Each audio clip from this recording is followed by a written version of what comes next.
I've pretty much been obsessed with A24 since maybe around 2014, 2015. And the first movie that I can remember being an A24 movie that I seen was Ex Machina. Of course, I'd seen other A24 movies before that, but I didn't know they were A24 movies. I think Ex Machina stuck out because it was sort of a bigger release. It was released limited for a few weeks and then came to our little theater in our little town here in West Virginia.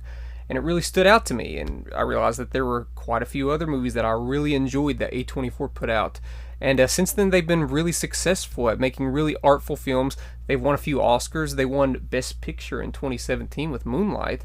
So I think that they're on their way to be one of the best and most successful studios. If anything, when it just comes to art, maybe not financially, but when it comes to just straight up putting out art, they're one of the best. So I decided I wanted to go into my top 10 favorite A24 movies. Not necessarily the best, just my favorite, even though you could make an argument for some of these being some of the best films that A24 has put out. So let's get into it. At number 10, I have Under the Skin, which as far as I know is one of the first A24 movies that I saw around 2014 or so. Under the Skin plays with sci-fi elements in a very strong Kubrick-esque sort of way, but the movie as a whole is pretty horrific. There's not a straightforward narrative here. Instead, the movie relies on a moody atmosphere, a frightening musical score, and terrifying cinematography. The overall message of the film is so bizarre and out there that it demands repeat viewings. Scarlett Johansson is absolutely breathtaking as this other life form, luring men back into her apartment for only God knows what. Under the Skin is ultimately a very successful art film that toys with different genres in an artful yet masterful manner. At number 9, I have yet again another horror movie, which is The Witch. This is a weird one for me because the first time I watched that, I accidentally took 2 Benadryl before watching the film because my allergies were acting up. I didn't realize I took Benadryl, so I was very sleepy when the movie began, but the movie was so crazy and trippy that I had some sort of weird effect to it that maybe made the film more enjoyable for me. As the ending credits began to roll for The Witch, I was in awe. This is because I couldn't piece together all of the madness that unfolded. It's an extremely slow movie that may feel like a chore to watch at times, but the sound editing, musical score, and effective cinematography create some of the scariest and most unusual scenes that I've ever seen in a horror movie. At number 8, I have the coming-of-age film 8th Grade, directed by one of my favorite comedians, Bo Burnham. 8th Grade is probably the most honest and raw attempt at capturing adolescence that I've ever seen on film. From the opening scene to the end credits, I was completely immersed. Throughout the entire movie, I found myself cringing, laughing, or feeling heartbroken by the relatable situations occurring in front of me. While this type of technology, smartphones, and YouTube wasn't available when I was in 8th grade, I still continuously had flashbacks to things that occurred to me at that age. The movie expertly reminds you of the anxiety, frustration, and self-doubt you had when you were first becoming a teenager. So while there's technically no real story here, the movie still excels greatly because the main character's arc is so fascinating and horrifying to watch play out. At number 7, I have Uncut Gems, which is a sort of a tour de force of an Adam Sandler performance. Uncut Gems kind of shook me, I can't lie. Not only does it feature my favorite lead performance of this past year, but I also think this was probably the most invested I've been in a movie maybe the past couple of years. With its neck-break tempo and relentless narrative, it's kind of hard not to get lost in this. At times, it's kind of tough to watch because you're literally just watching a guy make mistake after mistake. He's not a good person by any means, but you legitimately want to see him succeed just once. This is all thanks to the masterful performance from Adam Sandler, delivering a career-best performance.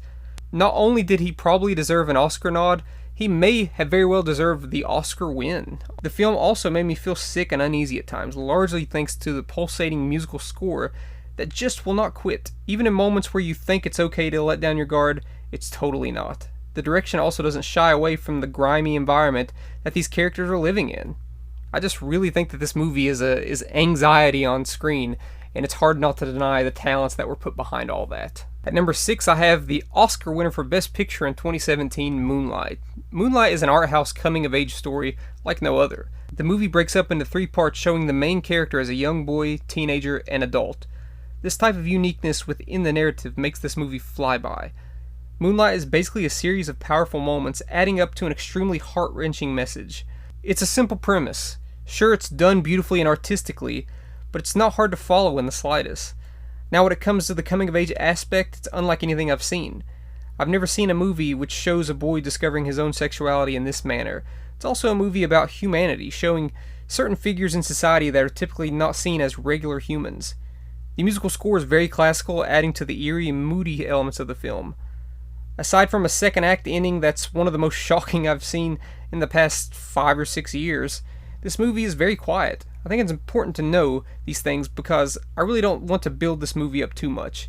If you enjoy the magic of film and witnessing pure uniqueness, Moonlight is a movie that you absolutely cannot miss. At number 5, I have Hereditary, directed by Ari Aster. Hereditary is a very upsetting and unsettling movie, so if you don't like horror movies with a hint of traumatic tragedy, this might not be for you.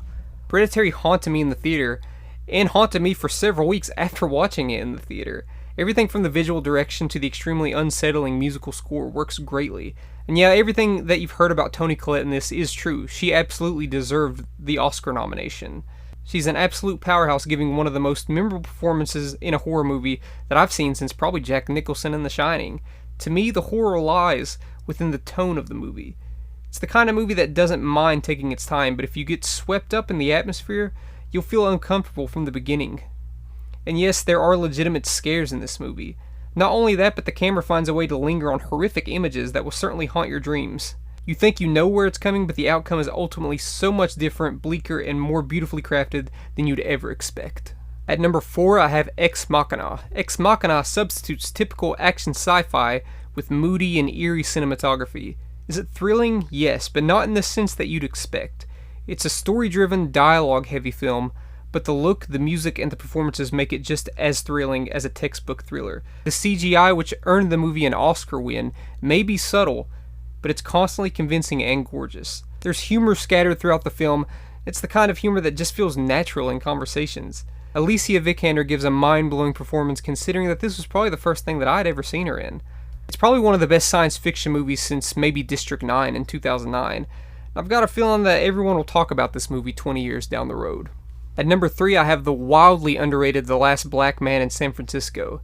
It's a weird yet deeply personal semi-biographical film filled with heart, humor, and pure poetry. Aside from maybe Midsommar, this probably has my favorite cinematography of any other A24 movie. Each and every shot perfectly encapsulates the constant feeling of desperation, which is a constant theme throughout the entire film. And while the movie is light on plot and exciting moments, it makes up for it with truly interesting characters and original dialogue. I think what surprised me the most was just how funny the film was. Sure, the film can get plenty heavy enough, but these characters are just so weird that it often elicits laughter.